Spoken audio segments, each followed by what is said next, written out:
Now for kinetic energy. Okay, so by now we should know that potential energy plus kinetic energy gives us the exact same answer. Ball A, ball B, ball C. Energy, the total does not change. So if the potential energy ball C is 0, then kinetic energy of course is 98.1, because the total energy here is 98.1, the total energy here is 98.1. So here it's going to be 98.1 because potential energy is 0. So the kinetic energy here is 98.1. Now, what we're trying to find out is the velocity. So total energy is 98.1. Potential energy is 0 here. And now kinetic energy is 98.1 joules.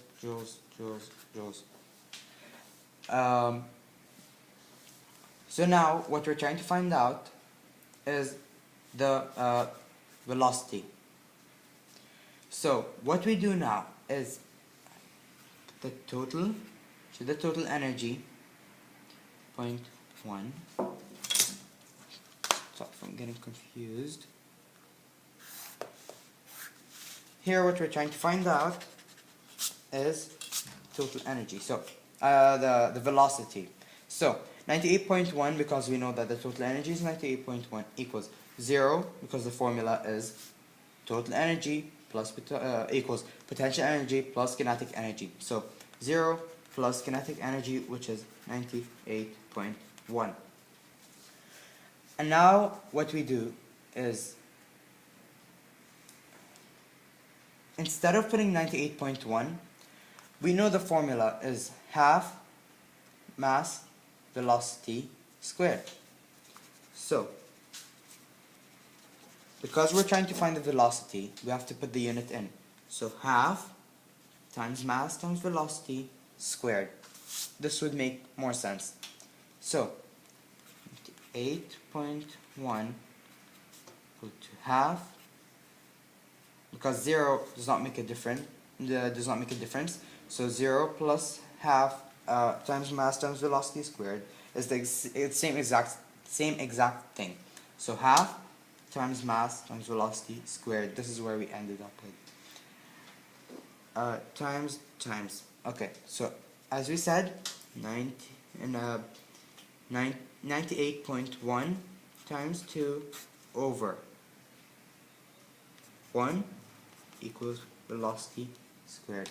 So let's go to the calculator. 98.1 times 2 is 196.2. Now just get things clear. You can do this without putting it on a without dividing it, because anything divided by 1 is the exact same number. So let's just try it. 98.1 times 2 over 1 gives us the exact same answer. So velocity squared is 196.2. So what we do here, so we're trying to get rid of the squared. So it is velocity equals, we squared root 196.2.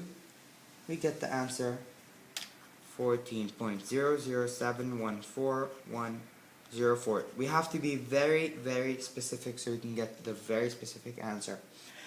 So once we're done here, so now we know the velocity.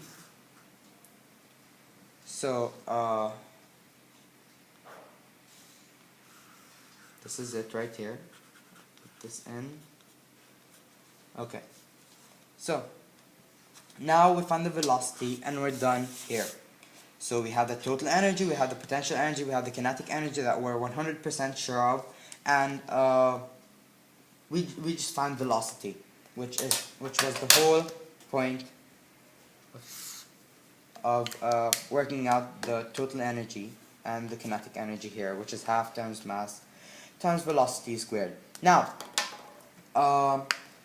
as you can see, the ball is obviously getting faster and faster. The the velocity is increasing. We started off with 0 velocity, then here it's 9.9, and then it changed to 14. If we round up, it's going to be 14. The velocity is 14. So as you can see, it's getting faster. Now,